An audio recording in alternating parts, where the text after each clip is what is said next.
Assalamualaikum warahmatullahi wabarakatuh. Saya Rian Renaldi dari kelas MN21I dengan NIM 202100800350. Nah, berbeda dengan di sesi sebelumnya, sekarang saya akan menjelaskan lebih spesifiknya tentang manajemen risiko keuangan, yaitu tujuan dan fungsinya. Tujuan dan fungsi manajemen risiko keuangan sangat penting dalam menjaga stabilitas dan keselamatan finansial sebuah perusahaan atau organisasi. Berikut tujuan dan fungsi utama dari manajemen risiko keuangan, yaitu pertama, tujuannya.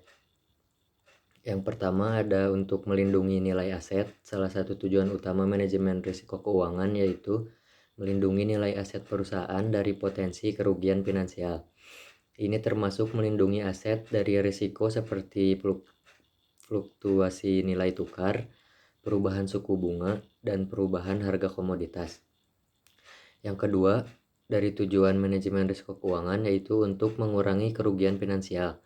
Manajemen risiko bertujuan untuk mengurangi dampak negatif dari risiko keuangan sehingga perusahaan dapat menghindari atau meminimalkan kerugian finansial yang dapat mengancam keberlangsungan sebuah bisnis. Yang ketiga, yaitu untuk meningkatkan kepercayaan pemangku kepentingan. Dengan mengelola risiko dengan baik, sebuah perusahaan dapat membangun kepercayaan pemangku kepentingan seperti pemegang saham, kreditur, dan investor. Ini dapat meningkatkan citra perusahaan dan aksesnya ke modal. Yang keempat, yaitu untuk meningkatkan efisiensi operasional. Manajemen risiko keuangan juga dapat membantu perusahaan dalam mengidentifikasi dan mengatasi masalah internal yang mungkin menyebabkan kerugian finansial. Ini dapat mengarah pada peningkatan efisiensi operasional.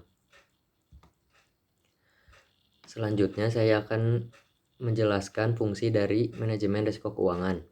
Yang pertama ada identifikasi risiko.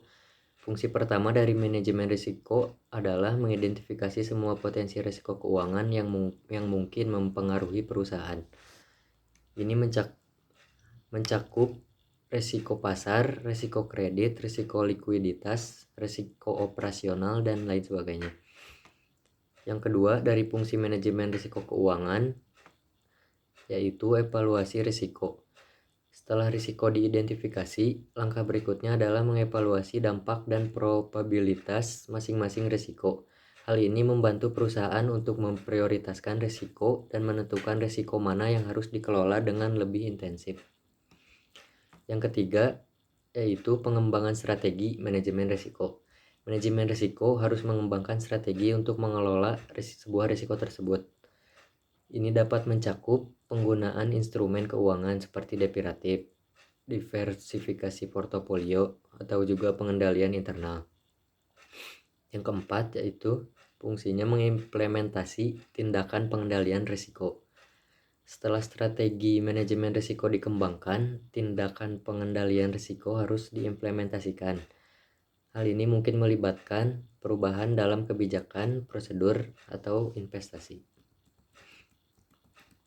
Yang kelima yaitu monitoring dan evaluasi. Manajemen risiko merupakan proses berkelanjutan. Perusahaan perlu terus memantau risiko keuangan dan mengukur efektivitas strategi manajemen risiko yang telah diimplementasikan.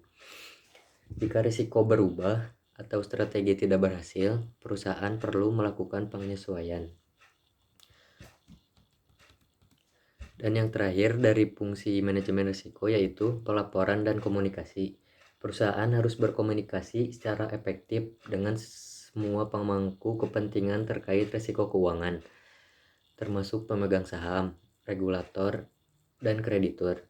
Ini melibatkan pelaporan yang transparan tentang risiko dan tindakan yang diambil untuk mengelolanya.